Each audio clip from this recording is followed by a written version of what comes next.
Hey everybody, welcome to another con support video. This one's on function rules from equations. All right, let's go. So it says rearrange the equation so x is the independent variable. So when we're doing this one here, we have the function negative 4x minus 6 is equal to negative 5y plus 9. They want to rearrange it so x is the independent variable, which basically means solve for y, because y is the dependent variable when x is the independent variable. So you want to solve for y. So it basically means you want to get y by itself. So how do you get rid of plus 9, minus 9 to both sides? You're going to get negative 4x's minus 15 is equal to negative 5y.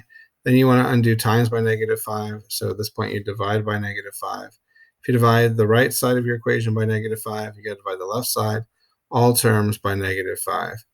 And so what you end up with here is negative 4 over negative 5, which is positive 4/5, times x, and then negative 15 over negative 5, which is positive 3, and that is equal to negative 5 over negative 5, which is positive 1, times y. So what is y equal to? Y is equal to 4/5 x plus 3. So what you're going to go over here, and you're going to write 4/5 x plus 3, so 4/5, and then times x, and then plus 3. And that's it. Okay, let's do the next one. So the next one says, let's scroll down. The next one says negative 2m minus 5n, write that a little neater, minus 5n is equal to 7m minus 3n. And it says rearrange the equation so m is the independent variable. So that means you want to solve for n. Okay, so if m is the independent variable, it's like your x, then you're going to solve for y so that y is dependent on m, on x. So basically in this situation, if they ask you to solve for m as the independent variable, it means you're going to solve for n, where n is the dependent variable. Okay, so in this situation, let's do it. I'm saying this situation a lot, aren't I? So we're solving for n. So since we want to get n's all to one side, let's add 5n to both sides. That way our n's are positive. If we're going to bring the n's to the right, let's bring the m's to the left. So we're going to minus 7m to both sides.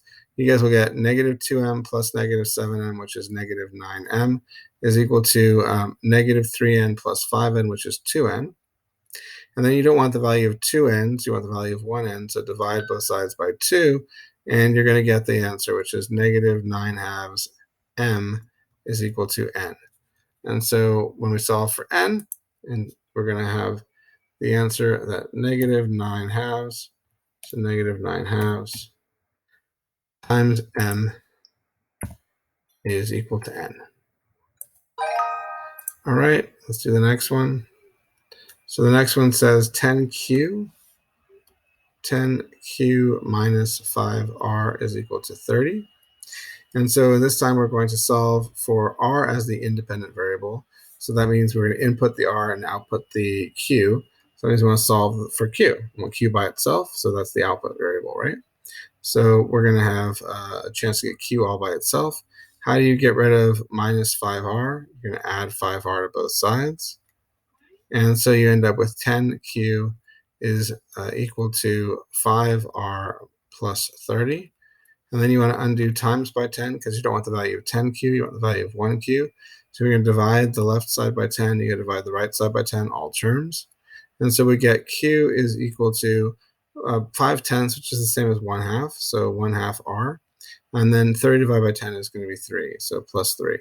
So when you solve for r as the independent variable, then it means you're inputting the r, you're outputting the q.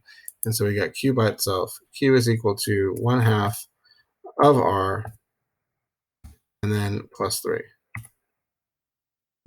That's the answer. All right, next question. All right, let's go down and do the next one. This one says negative 2u.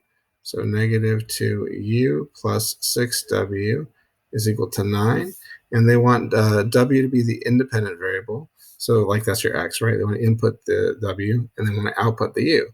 So that means you want u on its own. So we're going to solve for u, basically. And here we can do that by just adding 2u to both sides, and then subtracting 9 from both sides.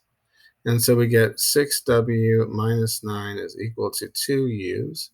You don't want the value of 2u's, you want the value of 1u. So divide everything on both sides of your equation by 2. And so we have 6 over 2, which is 3, so 3w minus 9 halves is equal to u. And so that's what we're going to put in. 3w minus 9 halves is equal to u. So we're going to have 3w and then minus 9 halves. And that is what u is equal to. That's how you do it.